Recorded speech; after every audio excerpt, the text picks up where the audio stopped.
Hello and welcome to SortaOkay Reviews, where every fandom's welcome. I'm Nathan Bedard. I'm Brad Newton. And today, it's a sad kind of day, but also still happy we're doing My Hero reviews, but it is sad because no more My Hero now. We're finished with the third season.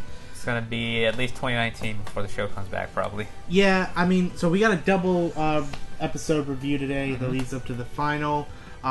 It's episode 62 and 63. The names of those episodes are 62 is called A Season 4 Encounters, and episode 63 is called Unrivaled.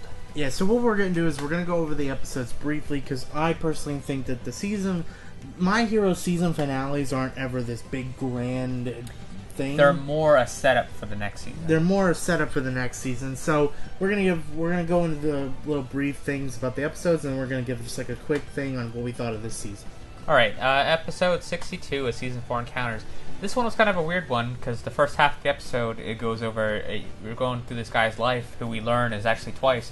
He kind of has an interesting backstory. Yeah, his backstory is pretty interesting. I remember reading this in the manga, and I was just like, what it leads to, it's like, okay, that makes sense. It kind of, like, leads into, the message leads into the story a little bit, but, and, like, about what's, like, the future to come. Mm-hmm.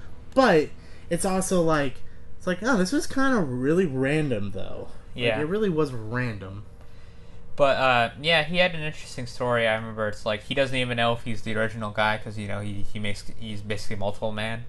And, like, he tried to have, you know, all of his clones do work for him, but then they wanted to be the guy who just sat and did nothing, so they all fought each other and started to kill each other. So he's like, he doesn't know if he's the original one or not. Yeah, it's pretty much... So it kind of messes with his mind. Pretty much if Naruto's clones finally had enough. Yeah.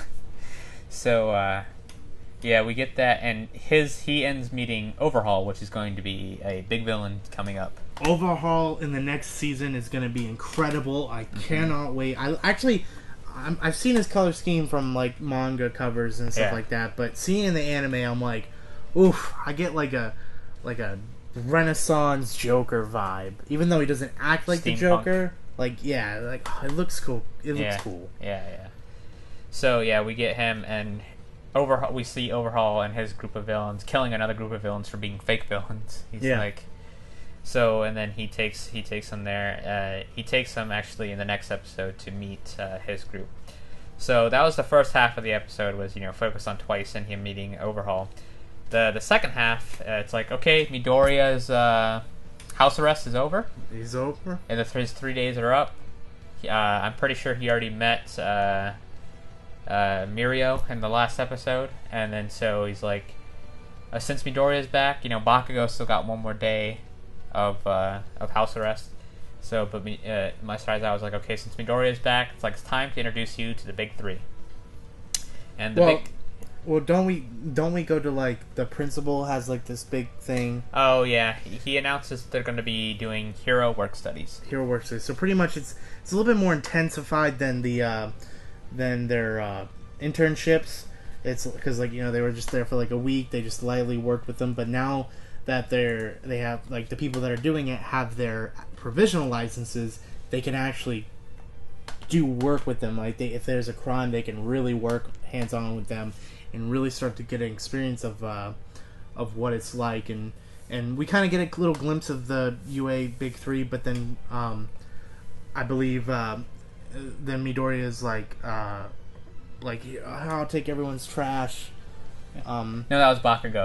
That was a pretty funny scene. He's like, does anyone have trash? And then all the guys came out. They all had a bag of trash. He's like, you guys save up too much trash. But he's like, give it all to me. Give me all the trash. I'll take it out. He's so intense. It's hilarious. Yeah, it reminded me of, like, when the Grinch was, like, eating all the food. He's like, come on, give it to me. I'll take it all. Like, that all you got? Is that all you got? But I think somehow Midoriya ends up taking out the trash, I believe. Or no, that was the previous episode. He meets, like, the little face of him. Yeah, that was the previous episode. But, so then Midoriya's finally back in class, and Mr. Aizawa's like, alright. They're going to explain, you know, the hero work studies now. Yeah, and he said pretty much the best people to tell us about the work study are the big three. The big three. The people that are top. Yeah, I mean, One Piece, Bleach, and Naruto. When I first read this in the manga, I didn't even think about that. I was like, oh my god, they're all there. But also another big, because like the biggest thing I took away when I first read this, and even when I saw it in the anime, was when they said the big three. I just immediately thought, because Hirokoshi, he's big on comics, and like, oh, like this is a downgrade, a lower version of Superman, Wonder Woman, Batman. And because we got the preppy, like, yes, I'm the female character, or Superman, and then we got the female character, and then we kind of got the darker kind of guy, a little shy and stuff like that. But the UA big three, and what's their names are Mirio. Sorry if I pronounce these wrong. Sorry, but it's Nejiri and Tamaki. Yeah, Mirio. He like. Right off the bat, though, looking at them, like, this dude looks like he went through some crap, because, like, he... No, this dude looks like he's All Might's illegitimate son. That's what yeah, he looks like. I remember when I first started getting into it, I'm like, oh, crap, that's probably All Might's future child, yeah. And everything, and it's like, no, like, as of right now, no, he's not, apparently, just a student at UA, yeah. But, man, this dude looks like just... All Might Jr. All Might Jr., and, like, he looks like in the face, he looks like, nothing.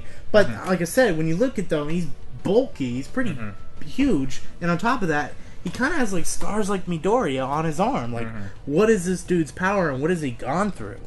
And, and that's how that episode ended, which leads us directly into the finale of... And honestly, as I was watching this, I didn't know this was the finale. I was like, oh, okay, because that was the finale. Yeah, we, like... Briefly, we kind of learn about a little bit about the big three. Like Mirio, he's high, he's preppy, he's pretty heroic, and then the girl Tamaki, she's like really intrusive. Like she's just like, oh, she's like a little kid. She's like she's like a 3-year-old that like doesn't in a candy shop. Yeah. Like she was like going up like oh, what are these horns? What is this? Oh, that's cool. Oh, it's what is this? Kind of being a little bit rude. A little bit rude, but like like a kid. Kind of, but like you kind of like she's cute. It's like oh okay, whatever. And then I don't know how to pronounce his name. Nejiri, I guess, is his name. He's like it's funny. Like when he first looks at the class, he's like super. Is like, oh god, that look. He's super serious, and he's like, he can't talk. He's like, he's got stage fright. He's like, no, I can't you do it. You do it. And then he goes and like puts his head against the wall. He's like, no. Oh, another thing. Tamaki. She makes a comment to my boy Mineta. He's like, oh, look at those great balls, and he's like, she likes my ball. Oh my god, that's hilarious. Everyone's like, that's not what she means. He it don't matter. He just unlocked every amount of power. He's like the senior girl, like he's a freshman. He's like, the senior girl likes my balls. Mineta's gonna get it with one of the big three. I'm telling you, my boy's gonna get in there with one of the big three. And but so like pretty much Mirio's just like, I'm not really the best with explaining things. So he's like, how about we just, practice? He's like, why don't all you guys fight me and we'll see what happens? Yeah, he's like, well, the best way I can show you is like, fight me. And it's kind of cool though, because he's like, he tells Mr. Aizawa, he's like, hey, can I take all your students? I'm going to go fight him. He's like, yeah, sure. Do whatever you want. Yeah, do whatever you want. So it's like, dang, these kids definitely have some leeway, some pull with their rank. And so we get out there and, before that though, we saw like a little brief video of Mirio at the sports festival a couple years back or last year or whatever, and you see him try to pull up his pants. Like, well, what happened there? And so when we start the way fight, his powers work, yeah. When we start the fight, this dude's shirt automatically just comes off. It's like, what? And then but then we find out like somebody tries to punch him and it just goes right through him, and it's like, oh, okay, so he can like face. Well, Midoriya comes up with a plan. Yeah. Midoriya's like, okay, long range people in the back, like let's set this up like long range fighters here, and then our close up combat fighters will be here. So he comes up like basically with a football gameplay. Pretty much. Here's your offensive line, your whatever. But so he's like, here's the formation. Let's go get him. And then, but nothing's working on this guy. Yeah, but then like Tom Brady in the pages, boom, right through that game plan. But no, like he kind of realizes that, so like he phases, goes underground, and pops up behind them. And I think at this point he's completely naked, and like the girls are like, "What the hell?" Like they're freaking out. I don't even think they're freaking out because he's naked. That like people are trying to figure out what's going on. They're like, "What's his quirk? We can't hit him or do anything." I think a little bit. I think the one with the earplug, Jiro? Jiro, she I think she was a little off taken by him being naked. Yeah. And like he just starts wrecking everyone. One punch and everybody, bam, bam, bam, bam. And Midoriya, he does a little bit better because he makes him think, oh, okay, he kind of read my move there, or he understands a little bit of what I'm doing. So yeah, he pops up behind first, and he takes out all the long range people, and so he's like, all right, now that they're all taken out, let me take out these. And he's taken out all Class 1A with ease. Yeah. And Todoroki's standing out because he's like, well, I don't have my license, and Bakugo's still in house arrest. House arrest. So you got two of your strongest people out. So you wonder if like, okay, would they have done any better? Who knows? Who knows? But so yeah, he pops up, and then Midoriya, as you said, like Midoriya's like, oh, last time he popped up behind us, so he's gonna pop up right there. So Midoriya turns around before he pops up and gets ready to try to fight him, but he's overwhelmingly strong. Yeah, and he does like this technique where like he looks like he's gonna poke you in the eye, so like your reaction is to blink or close your eye, and then he just like punch you in the stomach. Maneuvers it and punches you in the stomach. Like his power's pretty cool. Like he's basically Shadow Cat, but a stronger version of Shadow Cat from X-Men. Yeah, he can phase through stuff. But when he goes in the ground, pretty much he explains that like he shoots right up. He pops back up because he's not like he doesn't just keep falling through the earth. Yeah, because he's technically taking up space that's not supposed to. Yeah. So it repels him out of the ground, which gives him the strength. They said it's kind of like a video game glitch, where it's like where you're not supposed to be in a video game, so it just shoots you where you're supposed to be in a video game. Yeah, which is pretty cool. But yeah, he takes out everyone, and pretty much we learned that this guy Miro, like according to Mr. Aizawa, he's supposed to be like the next All Might. Like even at the pro level, he's like one of the tops. He's expected to be the new number one hero. Yeah, which is like crazy. I mean, like to me, I kind of like I know where it goes, of course, but like I remember I'm like okay, this dude has a strong quirk. He's pretty powerful, yes, but like I mean, I don't know. I just don't see like he's not that powerful. Like, well, he has like the ultimate defense though. No attack can hurt him. No physical attack anyway can hurt him. Yeah, but like pretty much Midoriya's just like, wow, like.